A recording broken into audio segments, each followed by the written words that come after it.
తిరుమల తిరుపతి దేవస్థానం chairman పదవి కోసం కూటమి పార్టీలు పోటీ పడుతున్నాయి. ఆ పదవి కోసం టీడీపీ, జనసేన నేతలు పట్టుపడుతున్నారు. టీడీపీ నుంచి పలువురు సీనియర్లు రేసులో ఉండగా జనసేన నుంచి ఒక కీలక నేత బరిలో ఉన్నారు. మరి టీటీడీ చైర్మన్ పదవి ఎవరిని వరించబోతోంది? చంద్రబాబు ఎవరికి కట్టబెట్టబోతున్నారు? టీటీడీ చైర్మన్ ఎవరనేది ఉత్కంఠ కొనసాగుతూనే ఉంది.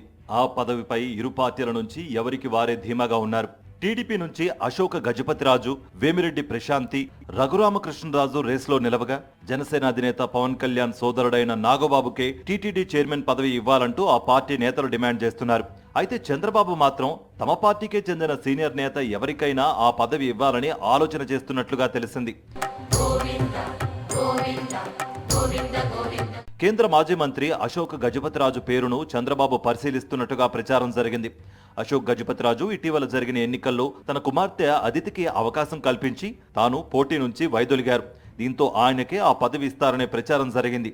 కానీ ఆయన పూర్తికాలం ఆ పదవి కోసం సమయం కేటాయించకపోవచ్చునని, అలాగే అందరికీ అందుబాటులో ఉండడం కష్టమనే అభిప్రాయం టీడీపీ నేతల్లో నెలకొంది. మరోవైపు పశ్చిమ గోదావరి జిల్లా ఉండి ఎమ్మెల్యే కె రఘురామకృష్ణరాజు పేరును కూడా పరిశీలిస్తున్నట్లుగా సమాచారం. మంత్రివర్గంలో స్థానం దక్కకపోవడం, స్పీకర్ పదవి ఆశించినా అదీ రాకపోవడంతో ఆయన తనకు తగిన గుర్తింపునివ్వాలని డిమాండ్ చేస్తున్నారట. అటు కోవూరు ఎమ్మెల్యే వేమిరెడ్డి ప్రశాంతి కూడా రేసులో ఉన్నట్లుగా తెలుస్తోంది. టీటీడీ చైర్మన్ పదవి తనకే ఇవ్వాలని ఆమె కోరుతున్నట్లుగా టీడీపీ వర్గాల నుంచి సమాచారం.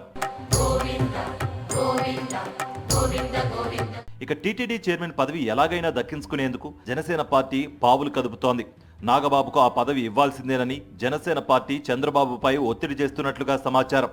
ఇటీవల జరిగిన ఎన్నికల్లో అనకాపల్లి ఎంపీగా పోటీ చేయడానికి సిద్ధమైన నాగబాబు సర్దుబాటులో భాగంగా ఆ సీటును వదులుకున్నారు. దీంతో అన్నకు ఏదైనా మంచి పదవి ఇప్పించాలనే ఉద్దేశంతో పవన్ కళ్యాణ్ ఈ పదవిని డిమాండ్ చేస్తున్నారట. అటు టీటీడీ బోర్డులో కూటమి పార్టీల నుంచి తీవ్రమైన పోటీ నెలకొంది.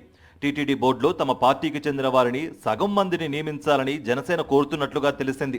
బీజేపీ కూడా 3కు తగ్గకుండా తమ వారిని బోర్డులో సభ్యులుగా నియమించాలని డిమాండ్ చేస్తోందని సమాచారం.